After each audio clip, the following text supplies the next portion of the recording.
Have you ever heard somebody ask, how do we know that the Most High ain't a woman? How do we know that he ain't actually a she? How do we know that she ain't a he? If he was a she, then how we don't know if he a he? Let's get into it. Now, there are a plethora of scriptures that show that he's a man based off of gender, which we can start with Genesis 1 and 26. And Elohim, or God, said, let us make man in our image. So man is made after the image of the Most High. We even have a vision that says his garment was white as snow and the hair of his head like the pure wool. His is masculine. And everybody's favorite, Exodus 15:3. Yahuwah is a man of war. Yahuwah is his name. I want to dig a little deeper. And it's going to stem from the word father. This is the first time the word father is mentioned in the entire Bible. Genesis chapter 2, verse 24. Therefore shall a man leave his father and his mother, and shall cleave unto his wife, and they shall be one flesh. This is the Hebrew word for father. It's the word ab, or some people may know as Abba. It means father in a literal and immediate or figurative and remote application. Chief, father, patrimony, principle. But this is the original writing of these two characters, these Hebrew letters, which is the Aleph and the Bet. You see this right here in the Hebrew Aleph Bet. This is all 22 letters. We're going to just focus on these two who just happen to be back to back in chronological order. The Aleph is an ox head. It means strength or ox or leader. Basically the source of something, because what oxes do or they was used for was treading. So they were pulling something, the engine behind something, if you will, the thing that makes something move. Now this is the Bet. It means house, family, inn, or also womb. It's the aerial view of a tent, like a little house plan, a little house floor, like, you know what I'm saying? You watch AGTV type ish, right? Now Hebrew is from right to left. So you'll see this before this. And it's always in that order because the first letter that you see is like the beginning root of that word that gives it its meaning. For example, anytime this letter is in the beginning of a Hebrew word, it's representing the power or the source, the leadership of something, if you will. This letter right here is also known to mean God or Elohim because he's the source of all existence that we can see. So simply put, it can mean spirit because the spirit is the driving force behind anything that gives it that ability to do something. Now the Bet just means house. It means something that holds something. It means something that is a vessel, if you will. Even a body like a womb. A womb is a vessel for a spirit of a being. And that's the part where it gets deep. Because if this represents spirit and this represents a body and it's the word father, what does a father do, or how do you become a father? You have to plant your seed inside of a woman so that she can bring forth a child. Now this is the word son in Hebrew, ben, or ban, as we would say. A son as a builder of the family name in the widest sense, relationship including grandson, subject, nation, quality, condition.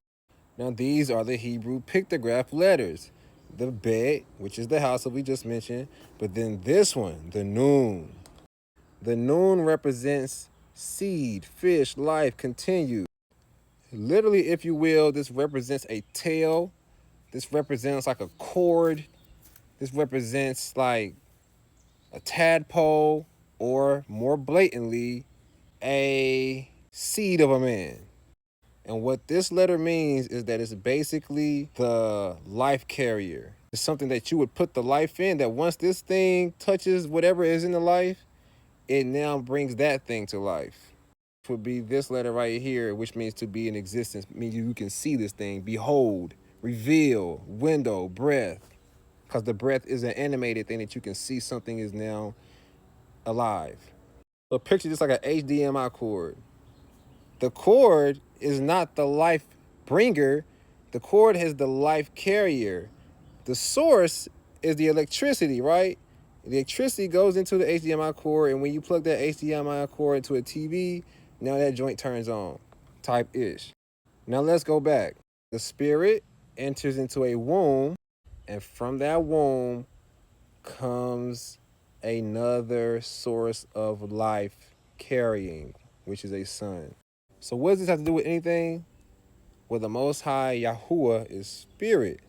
The scriptures tell us this. John 4:24. Elohim is a spirit, and they that worship him must worship him in spirit and in truth. Okay, so then what is the womb or the vessel? Earth was the vessel. Ecclesiastes 41.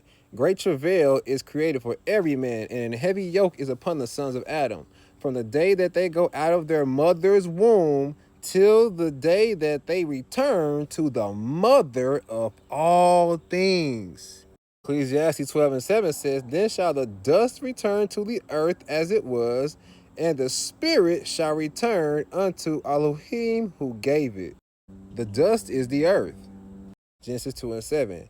And Yahuwah Elohim formed man of the dust of the ground and breathed into his nostrils the breath of life. And man became a living soul. Elohim is spirit. This represents spirit. The spirit went in unto the ground to start forming of the dust of the ground. The ground is the earth.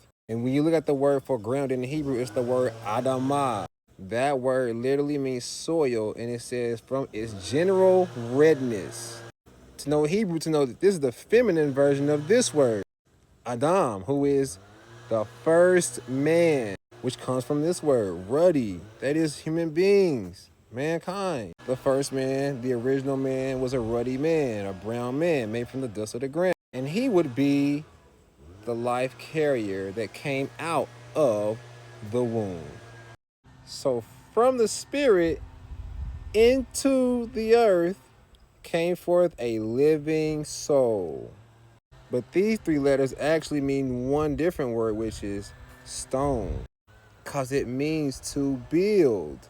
Because when the spirit of man goes into a woman and children come out, he is building a family. So the Hebraic understanding, which was light years ahead of science today, according to biology, is that the seed of man is actually spirit. It's the entrance from the spirit realm into the earthly realm. The woman then gives that spirit a body and cultivates it beautifully in the womb. And when that body has been completely fashioned, it then comes out a living soul. So God cannot be a woman because women are the cultivators of the creation. They're not the creator themselves. And 2 Ezra 8:8 for a bonus verse. Pause it or go do your own reading. It gets even deeper when you go into that son word, but we'll say that for another day. So yeah, God is not a woman. Shalom.